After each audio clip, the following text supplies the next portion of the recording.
교재 303페이지에 공유물의 분할부터 다시 보세요. 공동으로 소유한 물건을 분할하면 이제 여러 사람이 이제 공동으로 소유한 물건을 분할했다. 그런데 여기서 분할은 단순 분할이라는 단순에다가 강조를 좀 해주시면 돼요. 그럼 이제 거기서 단순 분할하는 경우에서 단순이라는 글자만 체크를 해보세요. 단순히 분할했다 이 말은 단순히 쪼갰다 이 말은 실제로 자기 것만 자기가 가져온 걸로 봐야 되는가 남의 것도 가져온 걸로 봐야 되는가요? 자기 것만. 내가 내 것만 분할했으니까 소유권이 움직이는 것도 아니고 대가관계도 없고 양도도 아닙니다. 이런 뜻이에요. 그래서 단순히 쪼개는 것은 내 것만 내가 단순히 분할했기 때문에 이런 건 양도라고 말할 수가 없습니다. 그래요. 이제 그 정도 보시고 그다음에 이제 두 번째요. 니은번에 이제 니은번 첫 줄 끝에 가보세요. 지분 변경 없이 거기다 밑줄 그어보세요. 그걸 단순이라고 쓰세요. 지분 변경 없이 이 말이고 단순하고 같은 말이에요. 단순 분할입니다. 지분 변경 없이 분할했으니까 단순히 분할했으니까 이것도 양도라고 말할 수는 없습니다. 이제 디귿은 첫 줄 끝에 재산 분할 청구 거기다 체크하세요. 재산 분할. 자, 재산 분할로 가볼게요. 재산 분할은 결혼 생활 중에 취득한 재산을 이혼하면서 분할하는 거예요. 그럼 재산 분할은 남의 걸 내가 가져오는 거야? 내 것을 내가 분할하고 있는 거야? 내 것을. 자기가 자기 걸. 그러면 소유권이 넘어간 것도 아니고 대가관계도 없고 양도도 아닙니다. 그래서 재산 분할도 단순 분할하고 똑같은 말이에요. 단순히 자기가 자기 것만 분할받는 거예요. 그래서 재산 분할은 두 번째 끝에 양도로 볼 수 없다. 양도가 아니다. 재산 분할도 양도는 아닙니다.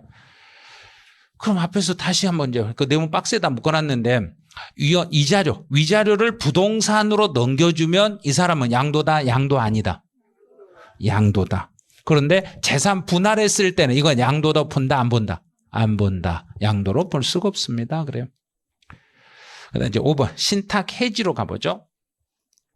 이제 신탁 해지라는 것은 이런 거예요. 제가 이제 부동산을 하나 샀는데 제가 부동산을 다른 사람 이름으로 구입을 해놨어요. 다른 사람 이름으로 다른 사람 명의를 써놨어요. 제가 돈을 주고 사가지고 이 부동산을 다른 사람 명의로 해놨어요. 그럼 실제로 이 돈은 내가 돈을 지불했지만 명의는 다른 사람 앞으로 되어 있으니까 내가 내 거라고 주장하면 정부가 그걸 인정해 주겠는가 안 해주겠는가? 안 해주죠. 왜? 실명제 어겼잖아요. 실명제법을 어겼잖아요. 그래서 신탁 해지를 원인으로 소유권 이전 등기를 나에게 할 때는 이제 어떤 조건이 붙은가 보세요. 내 거라는 사실을 법원에서 확정 판결을 받아가지고 내 앞으로 넘기면 그때는 양도가 아니에요. 왜? 정부가 허락을 했으니까. 정부가 그래 처음부터 네가 샀다는 걸 내가 인정할게. 정부가 인정해가지고 소유권이 움직이는 것은 양도가 아니에요. 그런데 당사자 본인들끼리 합의해가지고 소유권을 내 앞으로 다시 돌려버리면 그때는 거래가 돼버린 거예요. 그럼 이제 예를 들게요. 제가 돈을 투자해서 집을 부모님 명의로 집을 사놨어요. 제가 10억 돈을 주머니에 있는 10억을 제가 투자해서 집을 하나 샀는데 내 이름으로 집 사기가 힘드니까 부모 이름으로 집을 사놨어요. 자, 그러면 이 집은 부모 집이다, 내 집이다. 자, 그러면 다시요. 자, 제가 내 주머니에 있는 10억을 가지고 오늘 집을 샀어요. 내 이름으로 못 하니까 내가 친구 이름으로 집을 해놨어요. 자, 그 집은 친구 집이다, 내 집이다. 야, 친구 잘 뒀네. 10억짜리 10억 주고 내가 돈 주고 사가지고 친구 명의로 해놨다고 친구 집이라네. 그러면 이름 다 빌려주면 되겠네요. 이름 다 빌려주고 친구가 이름 빌려주면 그래 알았어 이름 빌려주고 그 집은 친구가 사주면 그건 내 집. 실제로는 내 집이죠. 명의만 친구 이름으로 돼 있는 거예요. 그런데 그 명의를 내 명의로 돌리려고 했을 때는 정부는 어디에 가서 확인을 받아가지고 소유권을 넘기라냐인가? 법원에 가서 판결을 받아서 소유권 넘겨라. 만약에 법원에서 판결을 못 받았을 때는 친구가 너한테 징여한 걸로 봐서 너 세금 물려버리겠다.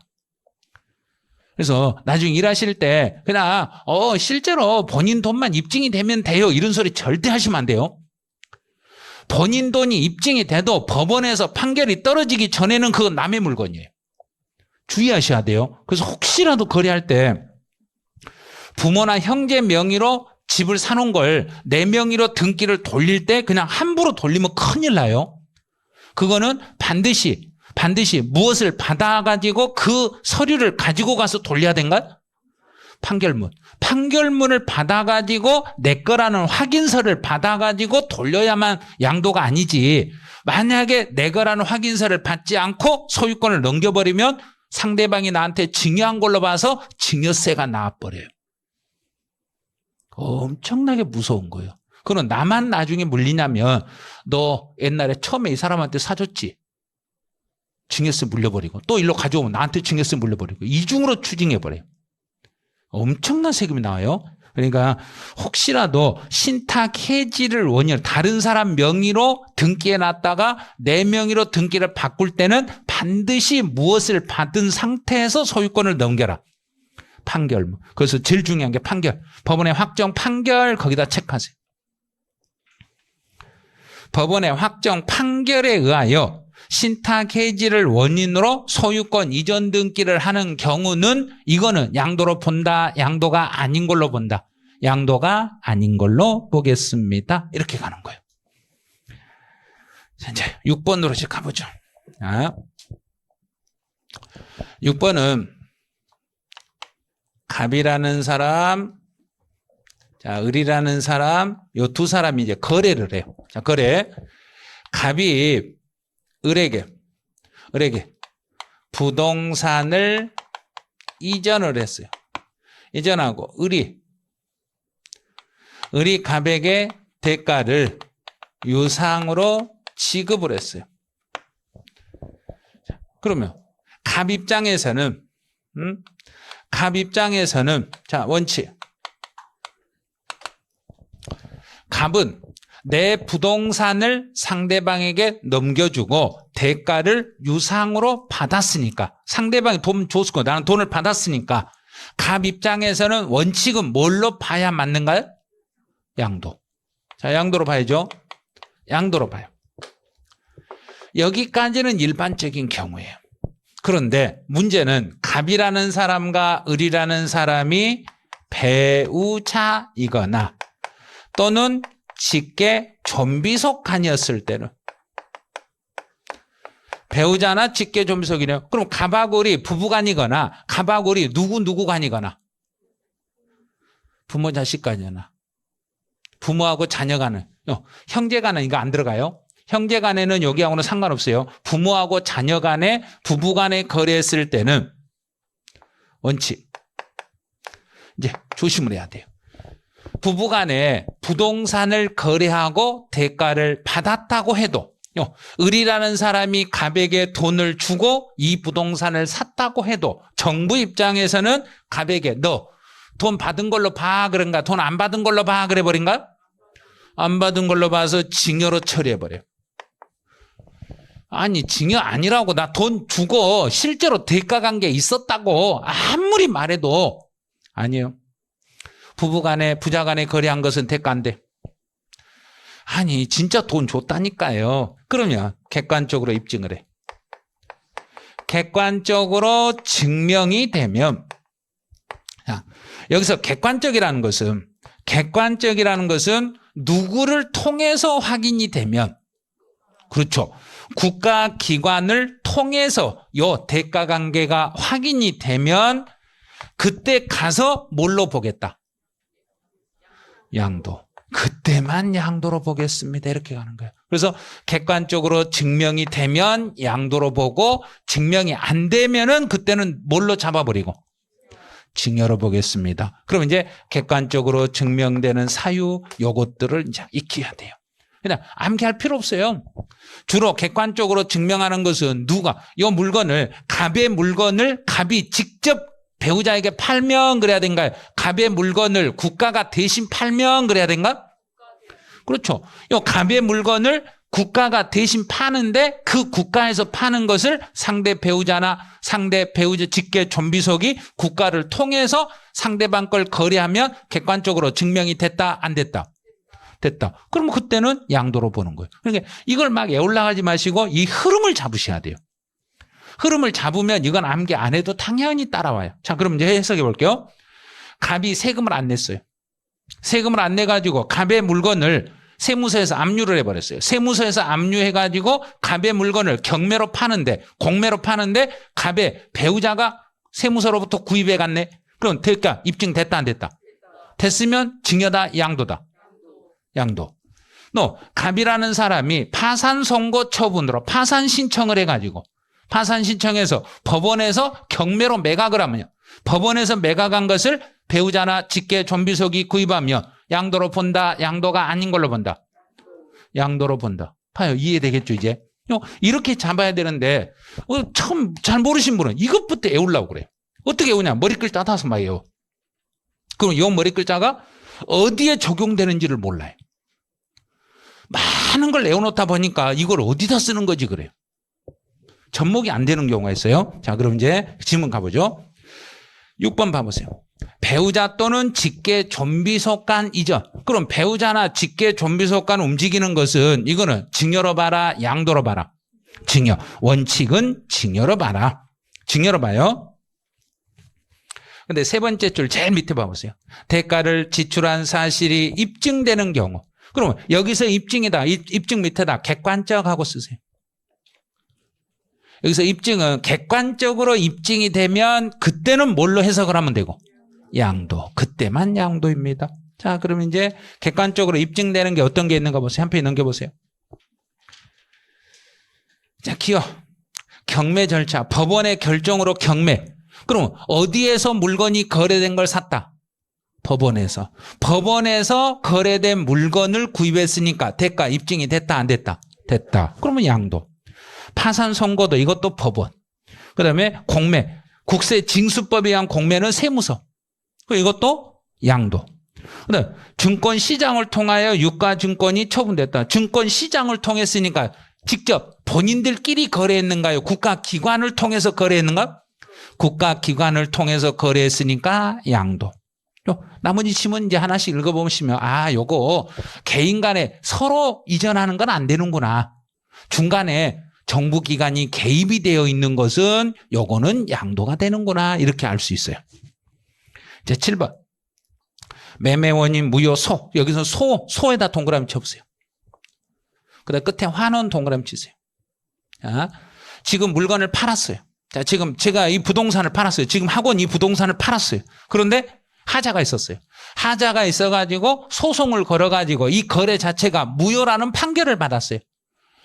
이 거래 자체가 무효 판결을 받았으니까 거래한 걸로 본다, 안 한 걸로 본다?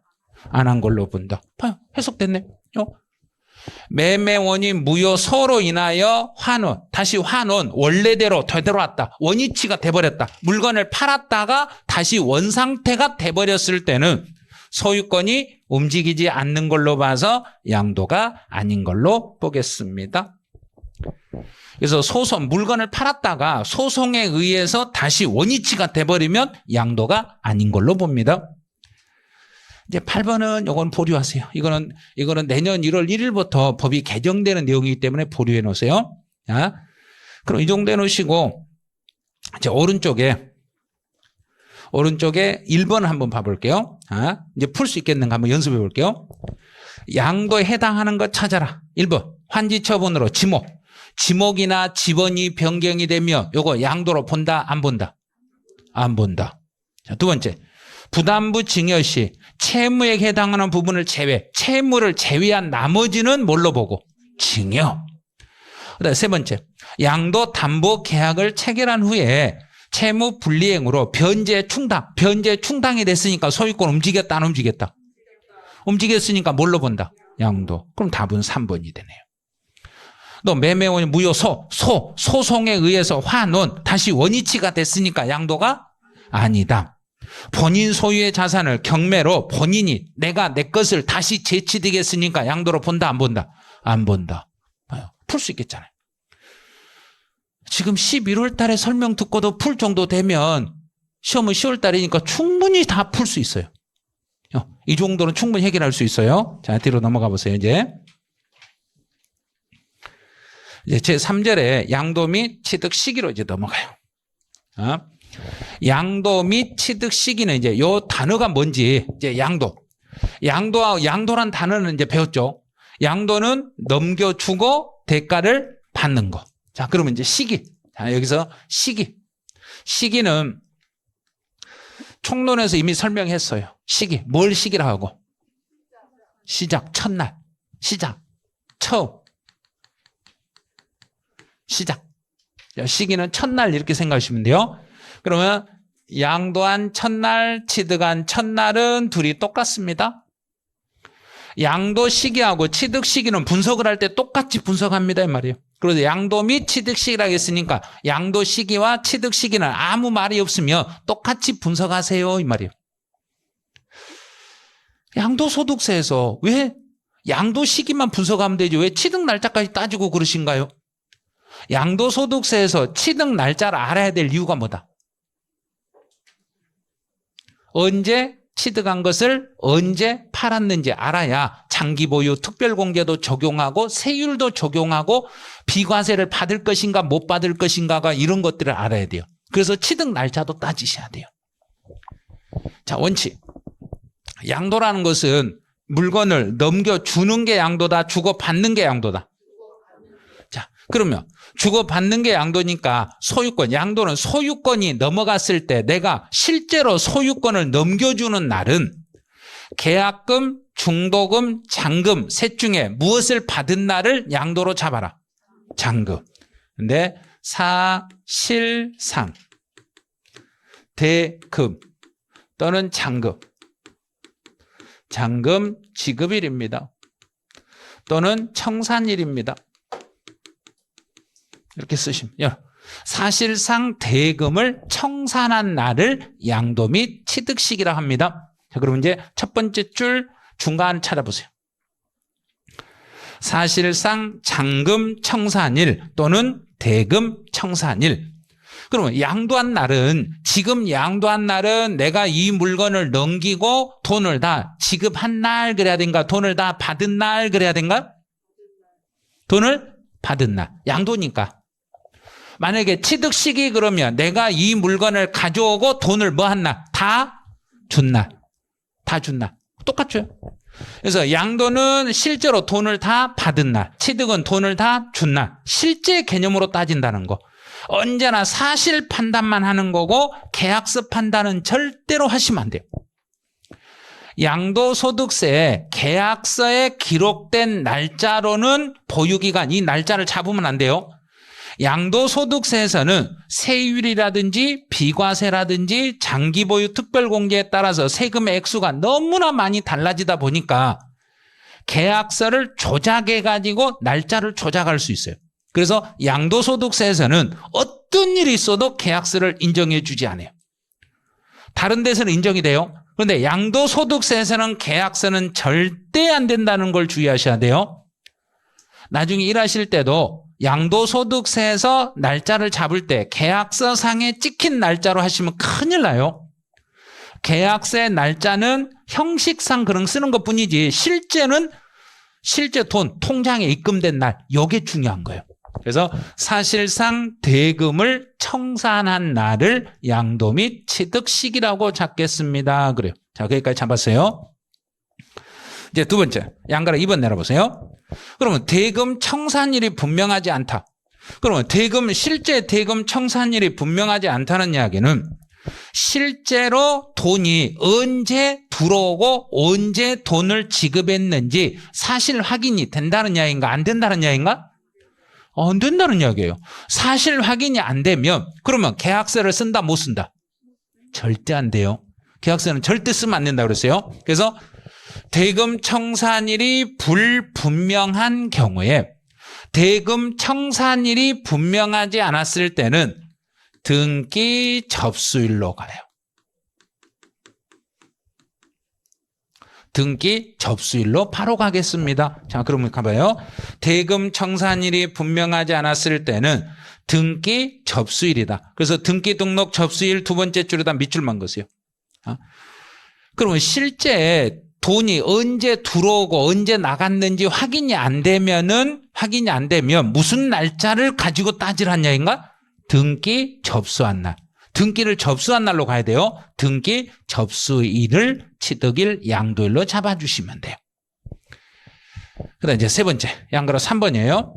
대금을 청산하기 전에, 자, 전에 등기하고 이렇게 동그라미 치세요. 대금 청산 전에 소유권 이전 등기. 그러면 실제 내가 돈을 받기도 전에 해석해 봐요. 내가 물건을 파는 사람인데 내가 돈을 잔금을 다 받기도 전에 등기를 먼저 넘겨줘 버렸어요. 그러면 대가를 다 받고 소유권이 넘어갔는가요? 미리서 넘어갔는가? 미리서 넘어갔죠. 그래서 이제 대금을 청산하기 전에 등기가 먼저 돼 있으면 등기 접수일이 이날이 양도 날짜가 되는 거예요. 자, 그럼 취득 날짜도 반대로 올려봐요. 내가 물건을 사기로 했어요. 그런데 아직 돈을 다 안 줬어요. 잔금을 아직 안 줬는데 등기를 넘겨받았어요. 그럼 취득은 등기 받은 날이다, 돈 준 날이다. 등기 받은 날. 그래서 등기하고 돈하고 둘 중에 두 개를 비교해서 둘 중에 늦은 날이다, 빠른 날이다. 빠른 날. 이렇게 잡으시면 돼요. 돈하고 등기하고 비교해서 빠른 날. 자, 그럼 여기 세 개를 잡았어요, 이제. 세 개 잡았어요. 자, 그러면 한 페이지 넘어가요. 넘어가 보시면 예제 문제가 있을 거예요. 자, 예제 가보죠. 예제에서 계약서상 잔금 지급일이 5월 30일이고 사실상 대금 청산일은 언제인지 모르겠네요. 대금 청산일 언제인지 모르겠으며 계약서상 날짜로 간다, 등기 날짜로 간다. 등기 날짜. 그럼 등기 접수일 언제다?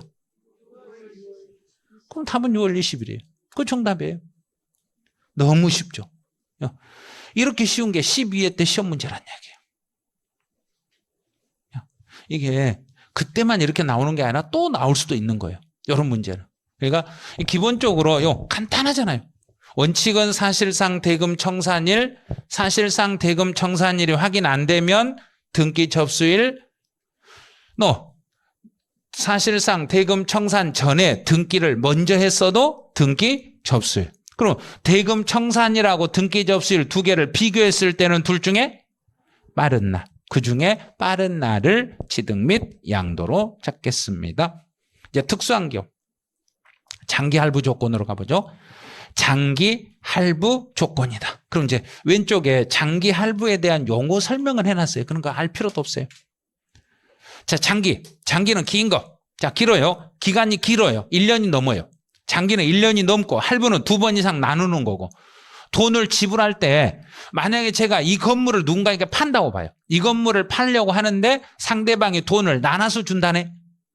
돈을 나눠서 주는데 지금 먼저 주고 중간에 한 번 더 주고 이렇게 돈을 나눠서 주는데 그 기간이 1년이 넘어야 장기다, 안 넘어야 장기다.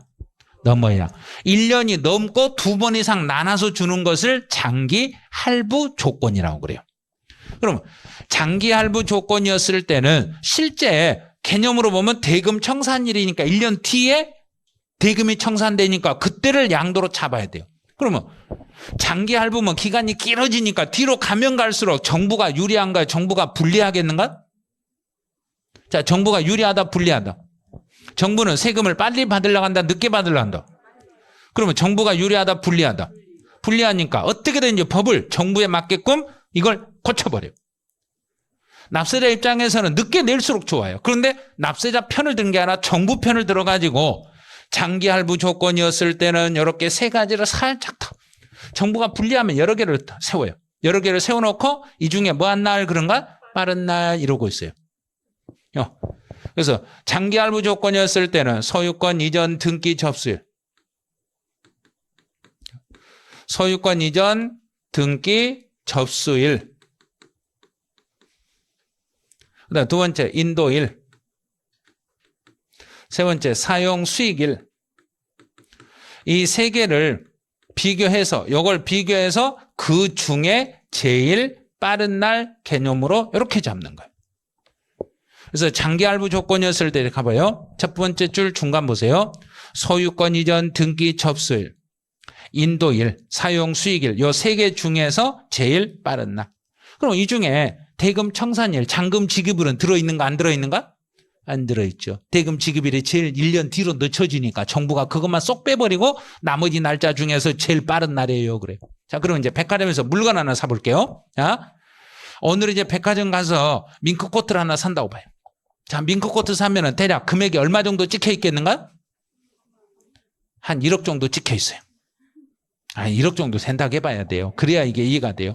그럼 백화점에서 1억짜리 밍크코트를 파는데 제가 지금 돈이 없으니까요. 36개월 할부로 해주세요. 그러면 잔금이 언제 지불되는가요? 36개월 뒤니까 몇 년 뒤에? 3년 뒤에. 지금부터 3년 뒤에 잔금이 지급돼. 그럼 백화점은 3년 뒤에 그 물건을 판 걸로 봐라. 지금 물건을 넘겼으니까 판 걸로 봐라. 자, 인도. 지금 넘긴 걸로 봐서 세금은 그럼 백화점한테 너 세금 3년 뒤에 세금 내놔라. 지금 내놔라. 똑같은 논리죠. 똑같은 논리예요. 이게 아니 지금 인도하는 게 지금 제일 빠른데 아니 그러면 잔금 지급일은 1년 뒤인데 왜 지금 세금 내라냐고. 그러니까 잔금 지급일 없잖아요. 이거 없으니까 이 셋 중에 빠른 날에 이것만 지켜야죠. 이것 말고. 그래서 이건 특례잖아요. 원래는 대금 청산일이지만 이거는 대금 청산일이 아니라 특수한 결의잖아요. 아니 뭔 이런 법이 어딨냐고요. 그랬더니 법 있잖아요. 법이 이렇게 됐으니까 이렇게 지키셔야지 그래요. 그래서 납세자에게 불리하게 할 때는 납세자에게 선택권을 준 것처럼 여러 가지를 준 것처럼 해놓고 정부가 제일 유리한 걸로 택하게 돼 있어요. 법을 읽을 때는 그렇게 읽으셔야 돼요. 그래서 장기 할부 조건은 기간이 길게 진행하다 보니까 제일 끝에 가면 정부가 너무 불리하니까 그래서 요 세 개 날짜를 지정을 해주고 이 중에 무슨 날 그랬는가? 빠른 날 이렇게 가는 거예요. 이 세 개 중에서 제일 빠른 날로 가겠습니다. 자, 두 번째, 자기가 건설한 건축물이네요. 이제 자기가 건설한 건축물에서는 허가를 받은 게 있고 허가를 받지 않는 게 있습니다. 자, 건물 하나 신축을 했어요. 자, 건물 신축했으면 나 이 건물 들어가서 사용을 하려는데 정부에게 나 이 건물 들어가도 돼요 하고 물어봐요, 정부가. 그러면 정부가 오케이, 들어가. 말로만 하면 안 되죠. 정의를 받아야죠. 뭔가 도장을 찍어가지고 정부가 나한테 줘야 되겠죠. 그러면 허가를 받았다는 이야기는 내가 뭐에도 좋다는 허가를 받았는가? 사용에도 좋다는 허가를 내줬다는 이야기는 정부가 뭘 해줬다는 나 이거 자 보여. 나 이거 써도 돼 그러면 그래서 그럼 뭐 했는가? 승인. 그래서 사용 승인서 종이로 승인을 종이로요. 말로 하면 안 돼요. 종이로 나한테 주는 거예요. 그러면 정부가 우리 국민들에게 나눠주는 걸 뭐라 하는가? 교부. 그래서 사용 승인서 교부일 이렇게 가는 거예요. 그대로 읽으면 돼요. 사용해도 좋다고 도장을 찍어가지고 그래 이제 쓰세요. 허가를 받았으니까 허가 받은 날 그러면 돼요. 모르겠어 허가 받은 날 이렇게 하시면 돼요. 자, 그럼 이제 찾아볼게요. 허가를 받은 경우는 자, 첫 줄 끝에 사용 승인서 교부일 거기만 체크하세요. 사용 승인서 교부 받았다. 그 말은 뭐 받았다는 이야기인가? 허가 승인 받았다. 자, 두 번째. 허가 안 받았어요. 허가를 안 받았으니까 여기서 승인서 교부를 안 받았죠. 승인서 교부 안 받고 허가 안 받고 내가 그냥 들어가서 뭐 해버리고 있는가? 그냥 사용해버리고 있죠. 그냥 사용일. 그런데 이것도 저것도 아니고 등기나 등록 허가를 받지 아니하고 이것도 저것도 아니고를 세법에서 세 글자로 뭐라고 붙이라겠던가? 등기나 등록을 불문하고 사실상. 그래서 앞에다 사실상이라고 붙이는 거예요. 그래서 사실상 사용일 이렇게 붙이는 거예요. 그래서 그런 거예요. 사실상 사용일입니다. 그래서 허가를 안 받았을 때는 첫 줄 끝에 사실상 사용일 이날을 지득 및 양도일로 잡아요. 그럼 혹시 시골집 무허가 집이다. 무허가 집이면 언제를 취득일로 잡으란 이야기인가? 사실상 사용일. 그럼 언제 이 집에 들어가서 살기 시작했는가 그 날짜를 알아놔야 되겠죠. 언제 들어갔는가 들어간 날짜를 알고 그 날짜를 취득일로 잡아서 거기서부터 보유기간이 시작되는 거예요. 그런데 허가를 받았다. 그러면 정부한테 뭐 받은 날로부터 소유권이 시작되고 승인서 받은 날부터 그때부터 소유권이 시작되는 거예요. 자, 그럼 여기까지 잡아냈어요. 자, 오른쪽. 자, 3번. 상속이나 증여를 받았습니다. 상속 증여. 밑에 있네. 상속을 받았어요. 그 말은 내가 그 물건을 상대방한테 받았어요. 상대방이 뭐 하면서 받았더란 얘기인가? 사망. 그러면 사망한 날을 민법에서는 상속 개시일 이렇게 말해요. 상속 개시일입니다. 사망일을 상속 개시일이라고 합니다. 그래요. 잘 모르겠습니다. 사망일 죽은 날 그러면 돼요. 상대방이 돌아가시는 날, 그날 내가 소유권을 주장합니다. 그러면 상대방이 사망하는 순간 내 물건이란 얘기인가? 내 앞으로 등기하는 순간 내 거란 얘기인가? 사망하는 순간이에요. 사망하는 순간이지 등기가 중요한 게 아니에요. 등기 등록을 불문한 거예요. 그다음 증여. 증여로 취득했어요. 이 말은 첫 줄 끝에 증여를 받은 날이에요. 거기다 밑줄 그어보세요. 증여를 받은 날이에요. 증여를 받은 날이에요. 증여를 받은 날. 그러면 증여는 계약서를 쓴 날이 맞겠는가요? 실제 증여를 내가 넘겨받은 날이 맞겠는가요? 계약서 쓰지 말라고 했잖아요. 양도소득세에서는 절대로 뭘 사용하면 안 된다? 계약서 사용하면 안 된다고 그랬잖아요. 양도소득세에서는 계약서라는 걸 절대로 사용하시면 안 돼요. 그래서 양도소득세에서는 증여계약일이라고 쓰시면 큰일 나요. 나중에 취득세에서는 계약일이라고 쓸 거예요. 오른쪽 봐보세요. 취득세에서는 증여계약일이 맞아요. 그런데 양도소득세에서는 계약서란 용어를 쓸 수가 없으니까 증여를 받은 날이라고 이렇게 쓰게 돼 있어요. 약간 달라요. 그런 것들이. 그 다음에 4번. 이제 미완성. 그럼 이제 거기에 지문에서 완성 글자 동그라미 쳐보세요. 자, 완성이라는 글자 하나만 딱 동그라미 치세요. 여기만요. 완성이라는 글자만 동그라미 쳐보세요. 그럼 이건 무슨 소리냐면 아직 완성도 안 됐는데 돈을 다 줘버렸어요. 자, 제가 미완성이에요. 아직 완성이 안 된 상태에서 상대방한테 돈을 다 줘버리면 소유권이 넘어오는가 못 넘어오는가요? 자, 그러면 집을 짓고 있어요. 집을 공사하고 있는데 제가 이제 건설업자가 돈이 좀 부족하다고 잔금을 미리서 달라 해서 미리서 줬어요. 자, 잔금 줬으니까 이제 집 가져가세요 하고 집 주는가요? 다 지어서 주는가? 자, 그러면 중간에 미리서 잔금을 선납을 하더라도 물건이 지금 넘어온다? 완공해서 넘어온다? 완공해서. 그러면 아직 소유권이 돈을 미리서 줬더라도 소유권이 나한테 넘어오지 않으니까 돈을 준다고 해서 아직은 양도다? 양도 아니다? 양도 아니다. 아직은 아니에요. 내가 잔금을 미리서 선납한 것뿐이지 아직은 양도, 상대방이 줄 수 있는 입장이 아니니까. 그래서 아직 완성이 안 된 상태에서 잔금을 지급했더라도 잔금 날짜를 양도일로 잡지 말고 실제로 그 물건이 뭐 되는 날 소유권이 넘어온 걸로 봐라. 완성되는 날. 그래서 이 경우는 완성일 또는 확정일 그날을 양도일로 잡는 거예요. 그래서 완성이 되면 그때 소유권이 넘어오는 거지 내가 돈 줬다고 소유권이 넘어오는 거 아니에요. 자, 그럼 다시 가볼게요. 완성되지 않는 자산에 대해서 그 대금을 청산한 날까지 목적물이 완성되지 않았다. 목적물이 아직 완성이 안 된 상태에서 돈을 지불했더라도 언제 소유권이 움직이는 걸로 봐주란 얘기인가? 완성된 날. 그럼 이제 세 번째 줄 완성 또는 확정된 날 거기다 밑줄 그으시면 돼요. 그래서 중간에 아직 미완성인 상태에서 소유권이 움직이더라도 미완성인 상태에서 돈을 다 줘버렸다 해서 아직 완성이 안 됐으니까 소유권이 움직인다 못 움직인다? 아직은 못 움직이는 거. 못 움직인 상태니까 돈을 줬다고 해서 양도로 보는 게 아니라 나중에 그 물건이 뭐 되어야만 양도로 본다. 완성되어야만. 제가 그랬죠. 그래서 혹시 예전에는 옷을 우리가 많이 맞춰 입었잖아요. 맞춰 입을 때 미리서 돈을 다 주면은 그 옷을 바로 넘겨주는가요? 나중에 다 만들어서 주는가요? 다 만들어서. 그럼 돈을 미리서 줬더라도 소유권은 언제 소유권이 내 앞으로 넘어온다는 얘기인가? 완성된 날. 이렇게 보는 거예요. 완성되면은 그때 소유권이 움직이는 걸로 보겠습니다. 이제 환지 처분.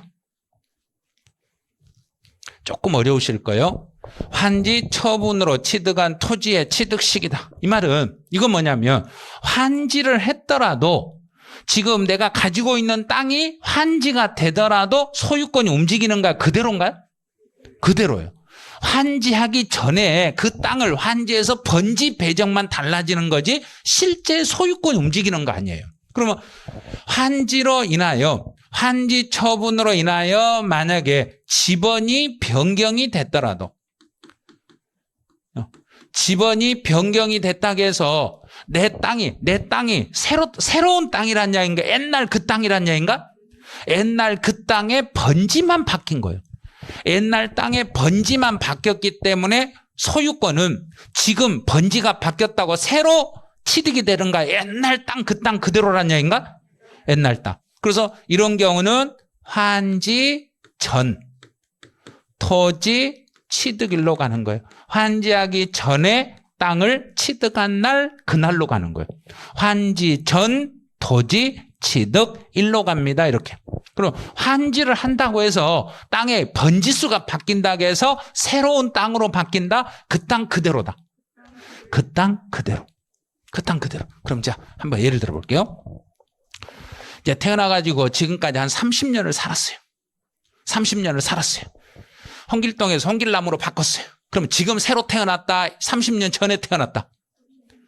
똑같은 말이에요. 지번이 바뀌었다, 지목이 바뀌었다, 그 이름이 바뀌었다, 내 이름표 바꿨다 이 말이에요.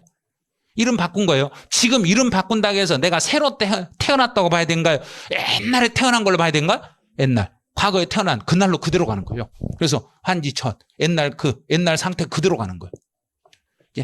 간단하게 이해하시면 돼요. 그래서 환지를 한다는 이야기는 내 이름을 바꾼다, 개명을 했다고 생각해요. 내가 개명을 한다고 해서 지금 나는 새로 태어났다고 봐야 되는가요?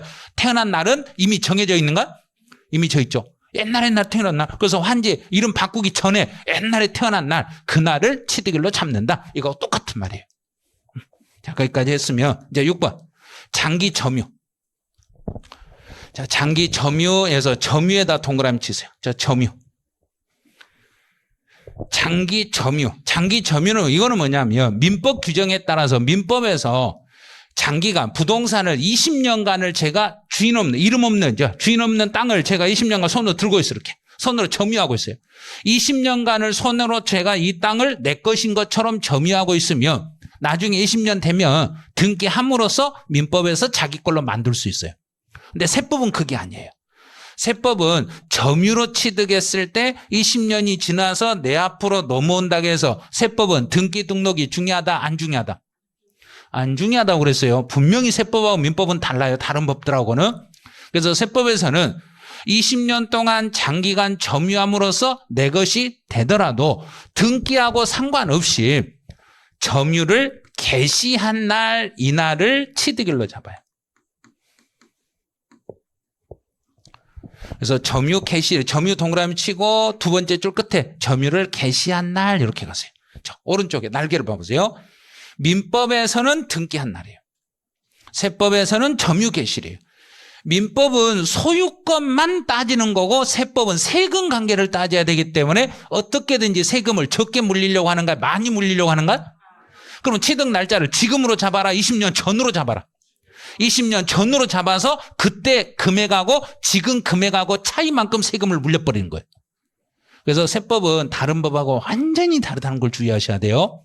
그래서 민법하고 세법이 부딪히며 민법이 먼저다 세법이 먼저다.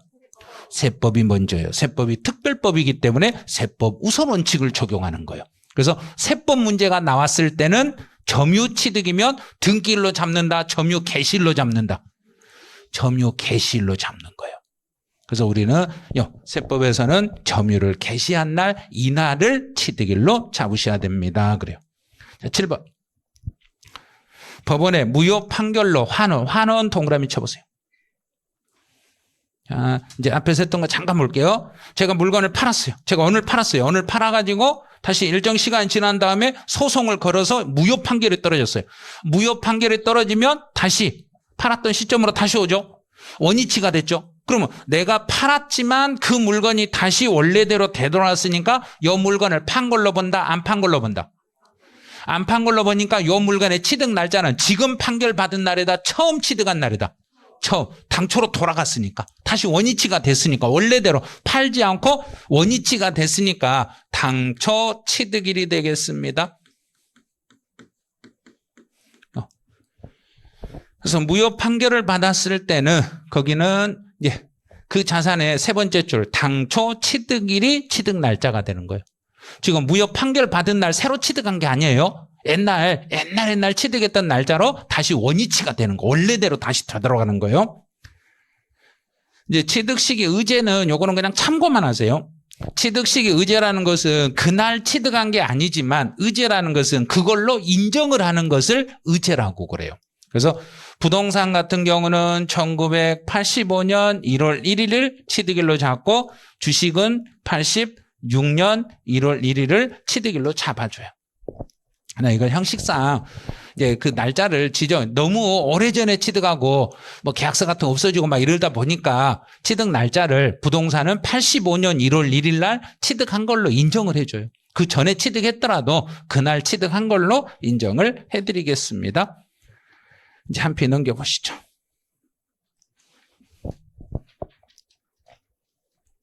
양가로 10번을 보시면 토지거래 허가 대상의 토지다. 허가. 자, 토지거래 허가 대상의 토지는 여기서 허가 대상의 토지는 뭐냐면 어떤 지역은 허가를 받아야만 거래할 수 있어요.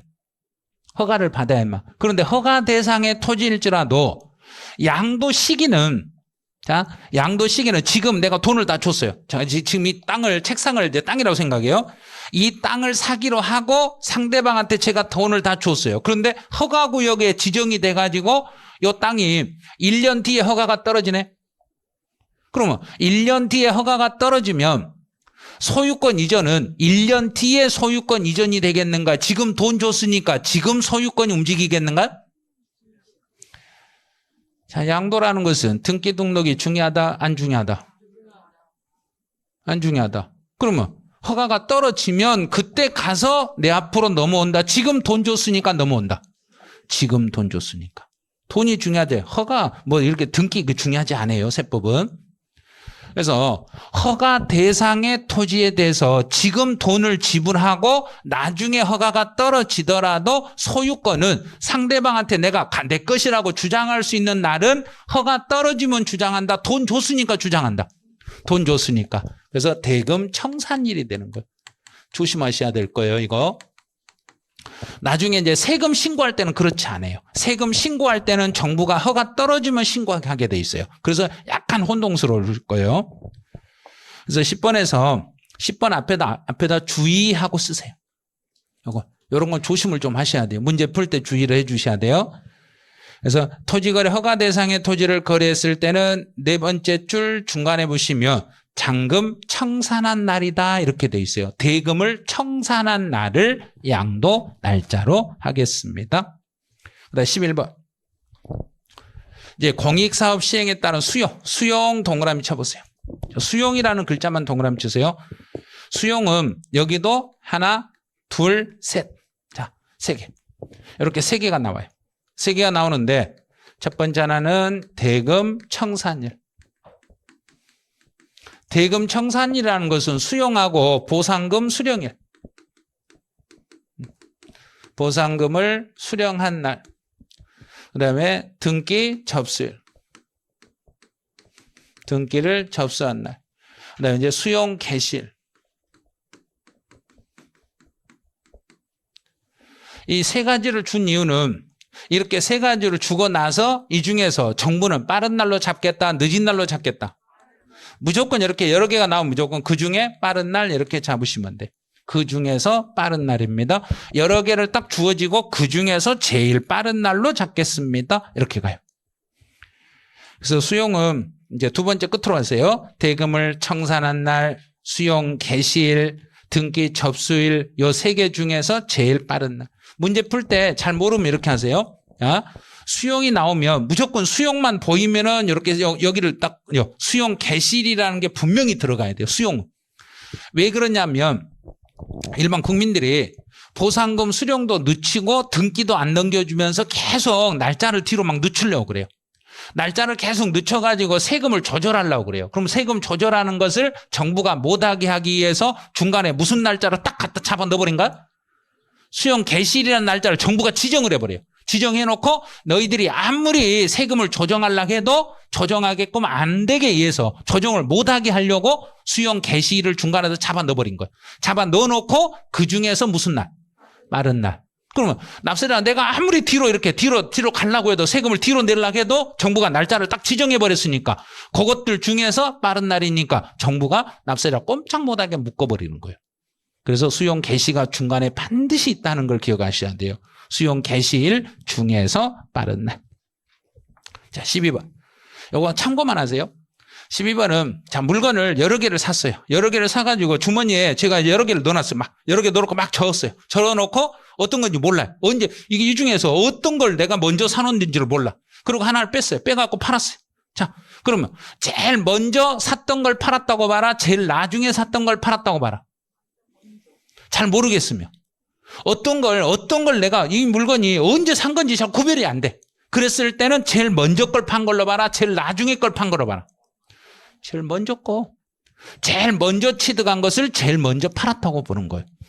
그 내용이 두 번째 줄에 있네요. 취득 시기가 분명하지 않았을 때는 먼저 취득한 부동산을 먼저 양도한 것으로 가정하겠습니다. 이렇게 가는 거예요. 자, 그러면 이제 여기까지 해서 이론 정리가 어느 정도 끝났네요. 그럼 이제 한 페이지 넘겨보세요. 자, 3번 문제. 29회 때 나왔던 문제니까 한번 이렇게 풀 수 있겠는가. 지금 설명 들었던 걸로 풀 수 있는가 한번 연습해보죠. 자, 틀린 걸 찾아라 그랬어요. 1번. 자기가 건설한 건물에서 허가받지 아니요. 허가 안 받았네. 허가 안 받았으니까 뭐한 날 그럼 된가? 사실상 사용일. 그러면 승인 받은 날, 승인을 안 받았다고 했으니까 승인이란 말을 쓴다, 못 쓴다? 못 쓴다. 그럼 1번 틀렸네. 자, 두 번째로.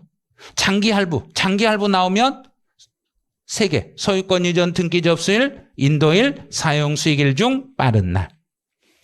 그다음 대금을 청산하기 전에 등기를 먼저 했어요. 대금 청산 전에 등기를 먼저 했으니까 무슨 날로 간다? 등기 접수일. 상속인 경우는 상속 개시일. 그다음 이제 5번은 아직 안 배웠어요. 5번은 아직 안 배웠으니까 놔두시고 이제 여기까지 해서 오늘 해야 될 이론이 이제 설명이 끝나요. 자, 이론 설명이 끝나면 지금부터는 이제 오늘 배웠던 내용에 대해서 진짜로 이해했는가? 내가 양도세 시험을 보면 양도세 진짜 풀 수 있겠는가? 겁내지 마세요. 충분히 할 수 있어요. 충분히 요즘 오늘 배운 것 가지고도 문제 다 풀 수 있어요. 아니, 지금 그럴 거예요. 세법 해도 너무한 거 아니냐. 다른 과목은 문제도 안 주는데 세법 이렇게 막 빡세게 시키면 어떻게 하냐고. 지금 안 하면 나중에 세법 할 시간이 없어요. 4월달 안에 세법은 끝나야 돼요. 그래서 지금 공부를 하는 이유가 나중에 7, 8월 달에 가면 세법 부담감이 엄청 커져요. 근데 지금 많이 해놓으시면 나중에 가면은 편할 거예요. 그래서 문제는 하나 드리면 요거는 시험 문제를 정확히 시험을 좀 보는 것처럼 해서 10분 정도 시간을 드릴 거예요. 그래서 10분 시간을 드릴 테니까 10분 안에 푸시고 10분 안에 풀고 정확하게 이제 내가 어떤 걸 어떻게 풀었는가 해설을 좀 들어주셔야 돼요. 오늘 것은. 자, 나눠드릴 테니까 이제 풀어보세요.